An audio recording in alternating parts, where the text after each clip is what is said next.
കാപ്പി ഇഷ്ടായോ? വാ. നീ കാണിക്കുന്ന ഏതെങ്കിലും ഒരു കന്നന്തിരിവിന് നിനക്ക് ന്യായീകരണം ഇല്ലാതെ കേട്ടോ. പക്ഷെ ഇന്ന് നീ നിന്റെ പെൻസിലിനോടും എൻ്റെ ബുക്കിനോടും ചെയ്തത് നീ എന്തൊക്കെ പറഞ്ഞ് ന്യായീകരിച്ചാലും ഐ ഹാവ് മൈ ഡിസഗ്രിമെന്റ്സ്.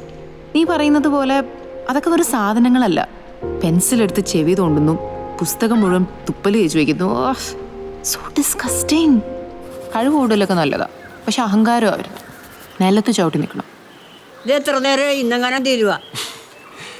കഴിഞ്ഞ എൻ്റെ കുഞ്ഞമ്മേ ഒന്ന് ക്ഷമിക്കുക. ഒരു പണിയൊന്നും അറിയാൻ പാടില്ല, വെറുതെ ആളാമനക്കെടുത്തത്.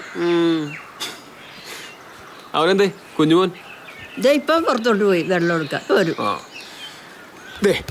ഇതെങ്ങനെയുണ്ട്? ഇതെൻ്റെ അങ്ങാരൊന്നുമല്ല, വെറുതെ അവൻ വന്നേക്കനാണ് മനുഷ്യനെ പറ്റിക്കാൻ. ഇത് പുള്ളി തന്നെയാണ്.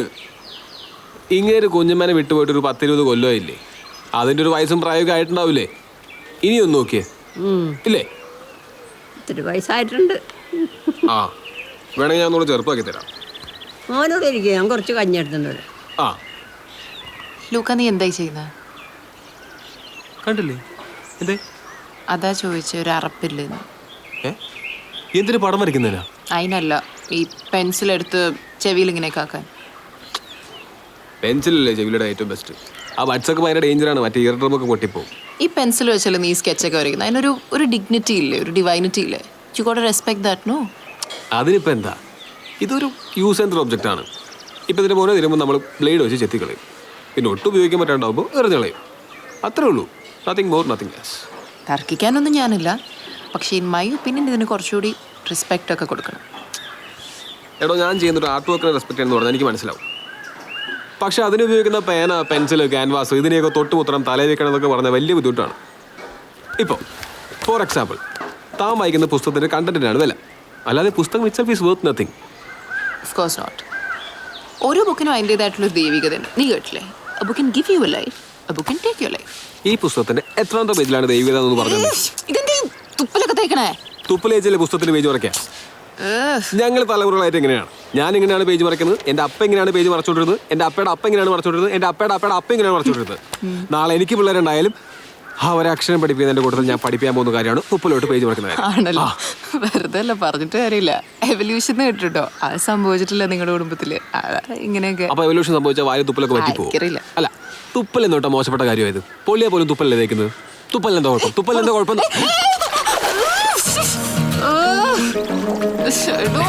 ഞാൻ തൊട്ടിട്ടില്ല കേട്ടോ, തന്നെ വീണാണ്. ഞാൻ രക്ഷിക്കാം.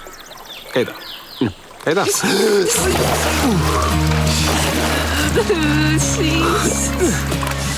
ഈ വെള്ള തുപ്പലിനത്ര കേടല്ലേ?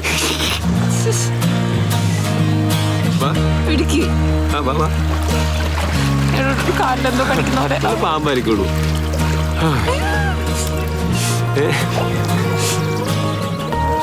പേരും മുഖവും ഒന്നും ഓർമ്മയില്ലാത്ത കുറെ കുട്ടികളുടെ കൂടെ കാൽക്കട്ടയിലെ സ്ട്രീറ്റ്സിലൂടെയൊക്കെ ഇങ്ങനെ ഓടിക്കളിക്കുന്നതാ എനിക്ക് ചൈൽഡ്ഹുഡിനെ പറ്റിയുള്ള ആകെയുള്ളൊരു വേഗ് മെമ്മറി. അവിടെ എവിടെയോ ബ്രേക്ക് ഡൗണായി കിടന്നിരുന്നൊരു വണ്ടി പെട്ടെന്ന് ഇങ്ങനെ റീസ്റ്റാർട്ടായ പോലൊരു ഫീൽ. Thank you. വെൽക്കം. സാറേ, അത്താഴ റെഡി ആയിട്ടുണ്ട്. എടുത്തു വെച്ചോ.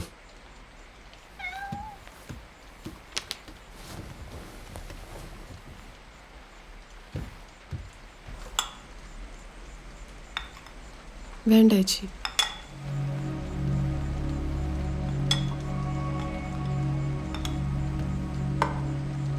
ഇങ്ങനെയാണ് നമുക്ക് ഇതും വേണ്ടെന്ന് വയ്ക്കാം ഫാത്തിമ. നാളെ മുതൽ ഞാൻ പുറത്തുനിന്ന് കഴിച്ചോളാം. ഞാൻ എന്ത് ചെയ്തിട്ട് അക്ബർ?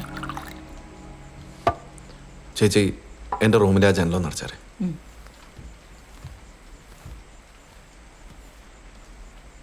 ഫാത്തിമ, നീ ആളാകെ മാറിപ്പോയി. നമ്മൾ ഒരുമിച്ച് നല്ല സുഹൃത്തുക്കളെ പോലെയല്ലേ പിരിയാൻ തീരുമാനിച്ചത്? നിന്നോട് പറഞ്ഞിട്ടല്ലേ ഞാൻ പേപ്പേഴ്സ് ഫയൽ ചെയ്യാൻ കൊടുത്തതും. പക്ഷേ അന്ന് മുതൽ നീ വേറെ ആരോ ആണ്. ഒരു സെൻറ്റൻസ് കംപ്ലീറ്റ് ചെയ്ത് സംസാരിച്ചിട്ട് എത്ര ദിവസമായി ഫാത്തിമ? ഞാൻ ഒരു കാര്യവും നിന്നോട് മറച്ചു വെച്ചിട്ടില്ല.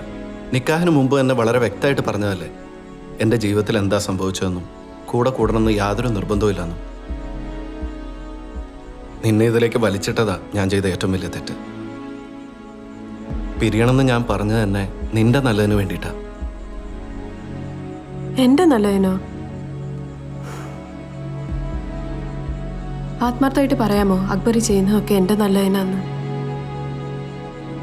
ഞാൻ ആ പേപ്പേഴ്സിലൊക്കെ സൈൻ ചെയ്തത് അക്ബറിനെ ഓർത്തിട്ട, അക്ബറിനെ കരുതി മാത്രം. പറഞ്ഞത് ശരിയാ, അക്ബർ എന്നോടൊന്നും മറച്ചു വെച്ചിട്ടില്ല. നിക്കാ ഒരു പരീക്ഷണമാണെന്ന് അറിഞ്ഞിട്ട് തന്നെയാണ് ഞാൻ ഇതിന് ഇറങ്ങി തിരിച്ചത്. അപ്പോഴൊക്കെ അക്ബറിനെ ഇതിൽ നിന്ന് പുറത്തു കൊണ്ടുവരാൻ പറ്റുമെന്ന് എനിക്ക് ഉറപ്പുണ്ടായിരുന്നു. പക്ഷെ അക്ബർ ഇതിന് തയ്യാറല്ല, അതിന് താല്പര്യവുമില്ല. ഒന്നും മറക്കാതിരിക്കാൻ വേണ്ടിയല്ലേ പേഴ്സണലി ആ ഫോട്ടോയും ആ പൂച്ചയും ഒക്കെ കൂടെ കൊണ്ടു കിടക്കുന്നത്. അക്ബറിന് ആ ഓർമ്മകളിൽ മാത്രമായിട്ട് ജീവിക്കാനാണ് ഇഷ്ടം. ഞാനിവിടെ ഉള്ളത് അക്ബറിനൊരു പെയിനാണ്. അതുകൊണ്ട് ഈ ഡിവോഴ്സ് അക്ബർ എനിക്ക് ചെയ്യുന്ന ഹെൽപ്പല്ല, ഞാൻ അക്ബറിന് ചെയ്യുന്ന സഹായമാണ്.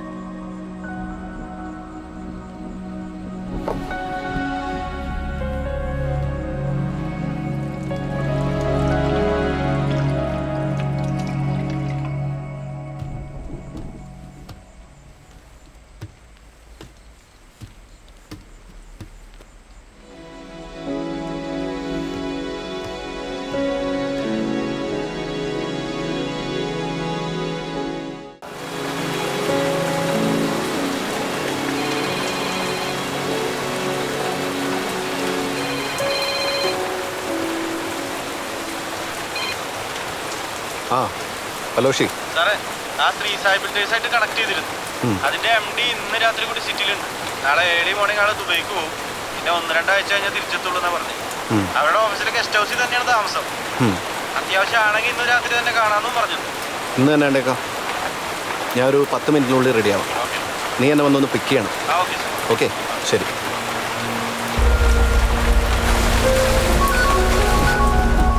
മാത്യു ആണ്, കർണാടക പോലീസിലെ. ലൗഡ് സ്പീക്കറിലിട്ട്. ഹലോ ഹലോ ഷി. നീ വൈകിട്ട് പറഞ്ഞ കേസ് ഞാൻ അന്വേഷിച്ചു. അത് സൂയിസൈഡ് തന്നെ. കുട്ടിയുടെ അമ്മ കാലത്ത് റൂമിൽ ചെന്നപ്പോൾ മരിച്ചു കിടക്കുന്നതായിട്ട് കണ്ടു. എന്നാൽ സ്റ്റേറ്റ്മെന്റ് സെഡേഷൻ ബേസ്ഡ് ആയിട്ടുള്ള ഒരു കോമ്പൗണ്ട് പോയിസണാണ് ഉള്ളിൽ ചെന്നിരിക്കുന്നത്. പോയിസൺ പറ്റിയ ഷാളും പോയിസൻ്റെ ഒരു ബോട്ടിലും സ്പോട്ടിൽ നമ്മൾ കളക്ട് ചെയ്തിട്ടുണ്ട്. വേറെ സസ്പീഷ്യസ് ആയിട്ട് ഒന്നും നോട്ട് ചെയ്തിട്ടില്ല. പിന്നെ ആ കുട്ടിയുടെ മദറിൻ്റെ സ്റ്റേറ്റ്മെൻറ്റിൽ അൺയൂഷ്വലായിട്ടൊന്നുമില്ല. കൊച്ചിയിൽ നിന്ന് റിസർച്ചിനിടയിൽ അൺഎക്സ്പെക്റ്റഡ് ആയിട്ടാണ് ബാംഗ്ലൂർ എത്തിയത്. വന്നു കഴിഞ്ഞ് വല്ലാതെ ഡൗൺ ആയിരുന്നു. 1-2 വട്ടം പുറത്തു പോയതല്ലാതെ ആള് മുറി വിട്ടെവിടെയും പുറത്തു പോയിട്ടില്ല എന്നുള്ളതാണ് സ്റ്റേറ്റ്മെൻറ്റ്. ഓക്കെ. ആ കുട്ടിയുടെ അങ്കിളിൻ്റെ ഒരു സ്റ്റേറ്റ്മെൻറ്റ് കൂടിയുണ്ട്. നിഹാരികയുടെ അമ്മ ആവശ്യപ്പെട്ടിട്ട് അയാൾ സംഭവം നടക്കുന്നതിൻ്റെ തലേന്ന് ബാംഗ്ലൂർ എത്തിയതാണ്. കൊച്ചിയിൽ വെച്ച് നിഹാരിയയ്ക്ക് ഒരു റിലേഷൻഷിപ്പ് ഉള്ളതായി അയാൾ മൊഴി നൽകിയിട്ടുണ്ട്. ഫാമിലി മെമ്പേഴ്സ് അധികം താല്പര്യം കാണിക്കാത്തതുകൊണ്ട് ആ ആംഗിളിലൊന്നും കൂടുതൽ അന്വേഷണം നടത്തിയിട്ടില്ല എന്നാണ് ഞാൻ അന്വേഷിച്ചപ്പോൾ പറഞ്ഞത്. Case is kind of closed. Okay Mathew, തൽക്കാലം ഇത്രയും മതി. ശരി.